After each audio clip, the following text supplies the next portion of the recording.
Good morning. It was about 6 weeks ago now that we were commemorating the 20th anniversary of the attack on 9/11. It's hard to believe it's been 20 years ago. Such a terrible, terrible day that really changed our world forever. But it's also hard to believe it was just 2 weeks ago that we were commemorating the 4th anniversary of the shooting that took place in Las Vegas. You remember that tragedy?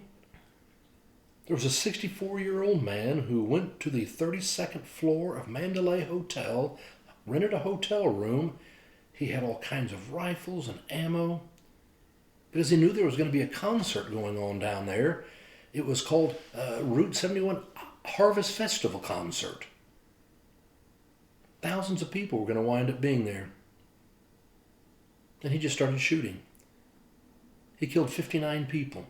More than 500 were wounded. To this day, we've not been able to figure out the motive. This is just 4 years ago. Such an incredibly horrible and senseless tragedy. I remember it so very well because I remember seeing an interview of a man. He was so incredibly sad. Justifiably so.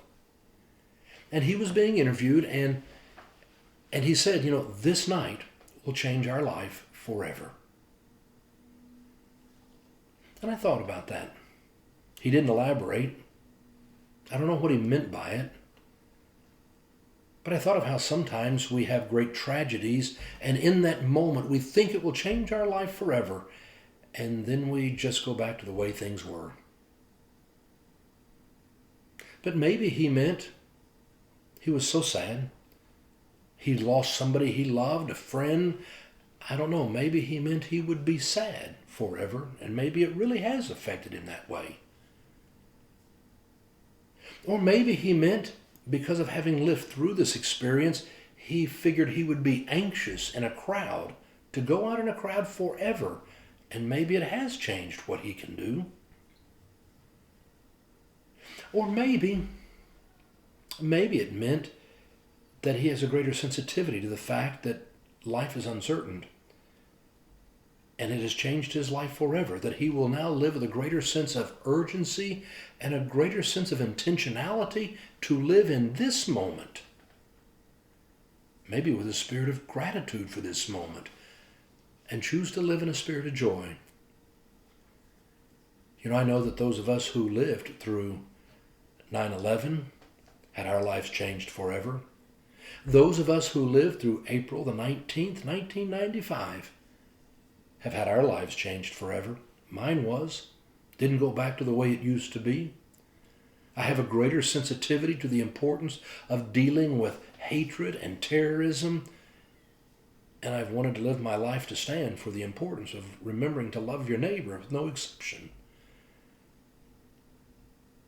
We don't have to live with fear.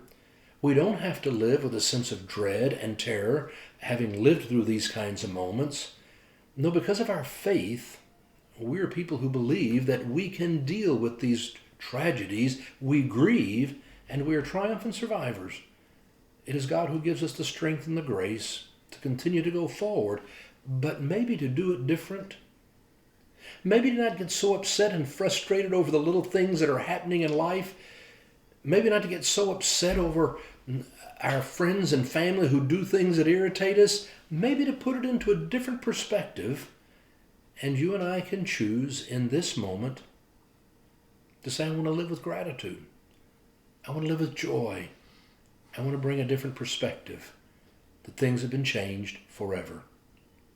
It was on the night of the Last Supper, a night that changed the world forever, that Jesus said to his disciples, I have told you these things, that my joy might be in you, and that your joy might be full. It is in walking with Christ that you and I can be changed forever because of these different tragedies, and that you and I are reminded, live today. Live today well, with a sense of gratitude and joy. I hope you go out today and make it a special day, and hope it's a really blessed weekend.